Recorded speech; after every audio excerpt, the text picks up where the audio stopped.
Both Steve Schmidt and Max Boot are warning us about the death of democracy. Max Boot today in the Washington Post.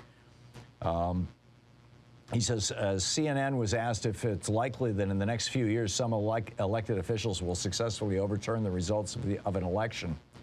Only 44% of Democrats said no, which is pretty amazing. Republicans have succeeded in redistricting voting in 19 states, he says. Democrats have failed to protect voting rights at the national level because they can't break a Senate filibuster, thanks to Manchin and Sinema.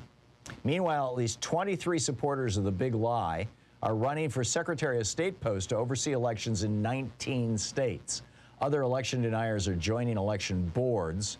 He said MAGA Republicans, this is Max Boot, will not hesitate to steal the election in 2024, the presidential election, in an authoritarian way. He says even if the Senate remains Democratic, a GOP-controlled House could prevent Biden from getting the 270 electoral votes needed to win, and it would then fall to the House to decide the presidency.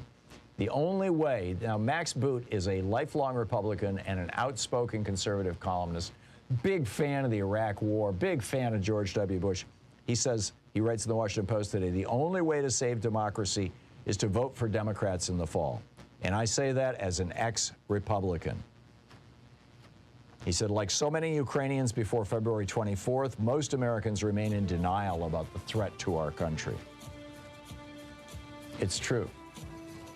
Are you seeing Republicans who are in denial to the threat about our country? Or are you seeing Republicans, or the Republicans you know, ecstatic, enthusiastic, giddy about the possibility of overthrowing the 2024 presidential election and putting somebody like Ron DeSantis or Donald Trump or Josh Hawley or Tom Cotton in there? You're listening to the Thom Hartmann Program. Call 202-808-9925.